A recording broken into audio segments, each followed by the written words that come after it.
साधारण अर्थ में कहते हैं कि दीपावली की रात जो दीपक का प्रकाश होता है ना, वो रावण की बुराई पर राम जी की अच्छाई का, उनकी जीत का प्रतीक होता है। समझ गो मैया, सब समझ गो।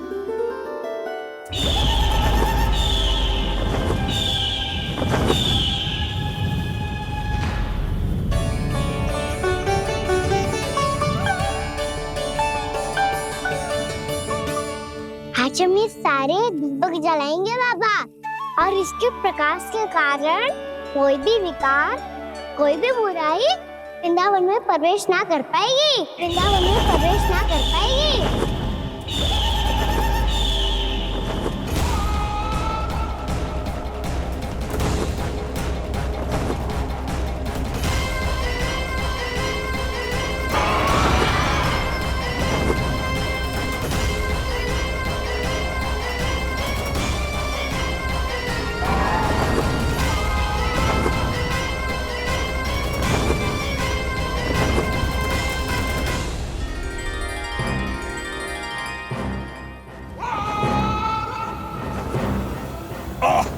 इतना तीव्र प्रकाश, इसके कारण तो कुछ देखना भी कठिन हो गया है। और मुझे इन दीपकों की ऊष्मा क्यों अनुभव हो रही है? कैसे संभव है ये? आज बुराई पर अच्छाई की विजय की रात है। आज वृंदावन के निकट आने का प्रयास भी ना करना बकासुर, अन्यथा इन दीपकों की लो तुम्हें जलाकर भस्म कर देगी। इन दीपकों की अग्नि तो सचमुच मुझे जला रही है।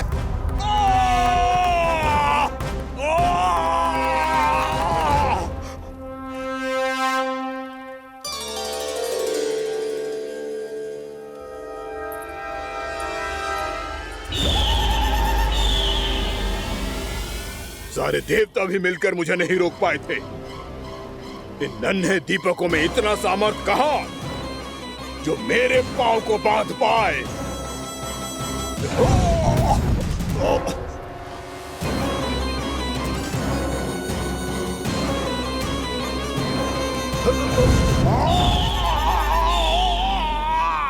इन्हें अंधेरा मिटाने वाले साधारण दीपक समझने की भूल मत करो बकासुर। वृंदावन में जलने वाला हर दीपक उस भक्ति का प्रतीक है जिसकी लो मेरे भक्तों ने अपने हृदय में जला रखी है।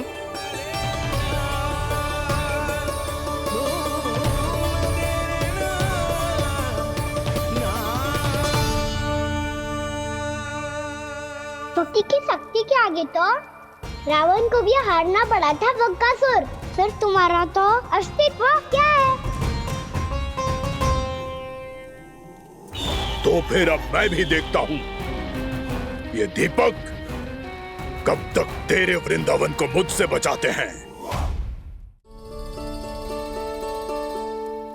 जैसे ये सारे दीपक बुझ गए थे और चारों ओर अंधेरा छा गया था, मुझे लग रहा है अवश्य ही कोई बुरी ऊर्जा है हमारे आसपास। यशोदा, अंधेरे को भूल जाओ, चारों ओर बिखरे इस प्रकाश को देखो। जे मैया लक्ष्मी की उपस्थिति का संकेत, उनका आशीर्वाद हमारे साथ। आप अभी तक यही हैं देवी? मैं कैसे जा सकती हूँ? यशोमती मैया मेरे दर्शन करना चाहती है।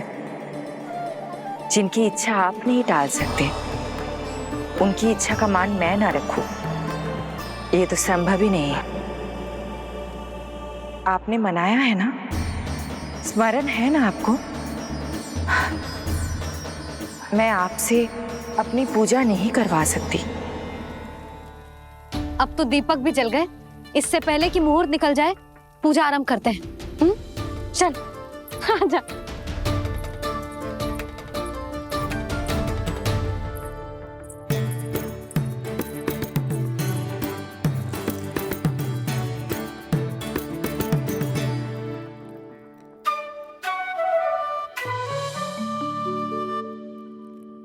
यदि हमारे आसपास कोई बुरी ऊर्जा ना है और यदि लक्ष्मी जी की कृपा सच्ची में हम पे है, तो जब तक हमारी पूजा समाप्त होगी ना कान्हा, तब तक इस केले के आगे का भाग अपने आप दब जाएगा। है ना? ये भी दीपावली की एक प्रथा है। इससे पता चलता है कि माँ लक्ष्मी की कृपा हम पर बनी हुई है कि ना।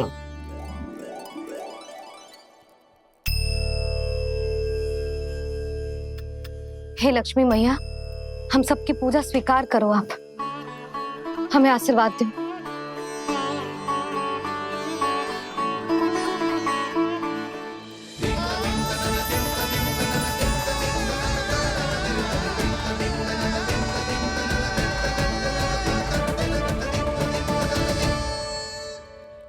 आपने सही कही थी जी, मैया लक्ष्मी का आशीर्वाद हमारे साथ ही है, सच्ची में हमारे साथ यही है।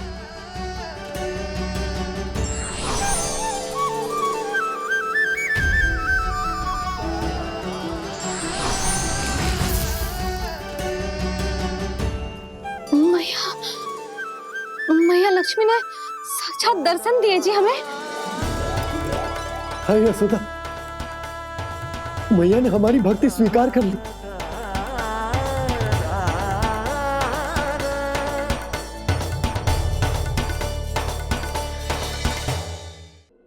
आजा नन्ना, यहाँ बैठ, पूजा आरंभ कर दे।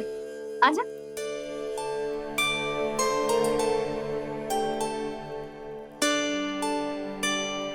प्रभु नहीं, प्रभु क्या कर रहे हैं आप? कोई उपाय निकालिए, मैं आपसे अपनी पूजा नहीं करवा सकती। मैं मानती हूँ कि आप मानव रूप में हैं, पर फिर भी आप हैं तो मेरे स्वामी श्री नारायण के स्वरूप ही। आपसे पूजा करवाकर मैं उल्टी गंगा नहीं बहा सकती। जिन मैया की बात आप नहीं टाल पाए देवी, उनकी आज्ञा का पालन मैं ना करूं, ये कैसे संभव है?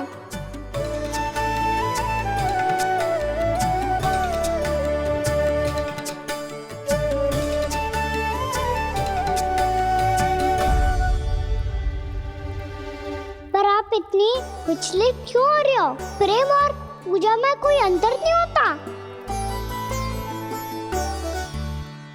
मैं कोई भी अवतार क्यों ना ले लूं, मेरा प्रेम तो सदा आपके साथ ही है।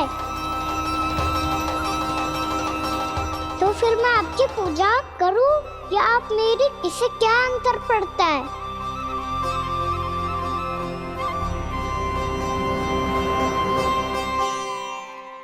तोड़ जगत की परिपाटी और छोड़ पुरुष अभिमान,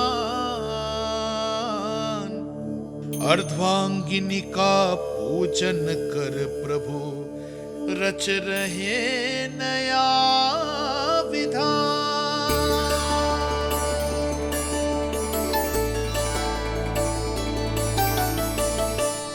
इस अवतार में मुझे आपका साथ कब मिलेगा प्रभु?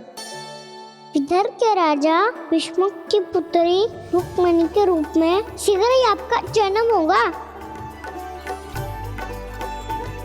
पर हमारे मिलन के लिए आपको थोड़ी लंबी प्रतीक्षा करनी होगी देवी, क्योंकि उसके पहले मुझे अपने अन्य दायित्व निभाने हैं और कंस के राक्षसों का सामना भी तो करना है।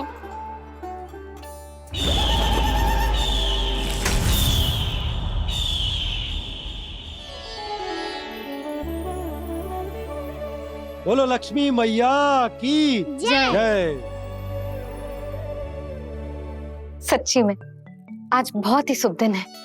हाँ यशोदा, मुझे भी अब विश्वास होगा कि अब से सुख और समृद्धि ही हमारे वृंदावन का भाग्य बनेगी।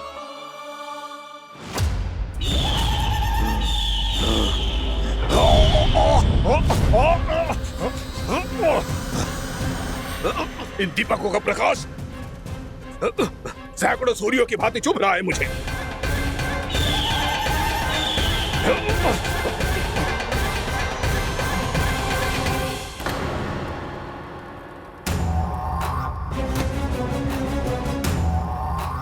मैं भी बकासुर हूं, हार मानना तो मैंने सीखा ही नहीं। इसी वन में घात लगाकर बैठा रहूंगा। जैसे ही ये दीपक बुझेंगे, मैं इस वृंदावन पर और उस विष्णु अवतार पर आक्रमण कर दूंगा। नहीं छोड़ूंगा उस मायावी कृष्ण को। उसने मेरी बहन पूतना का वध किया है। नहीं छोड़ूंगा उस मायावी कृष्ण को।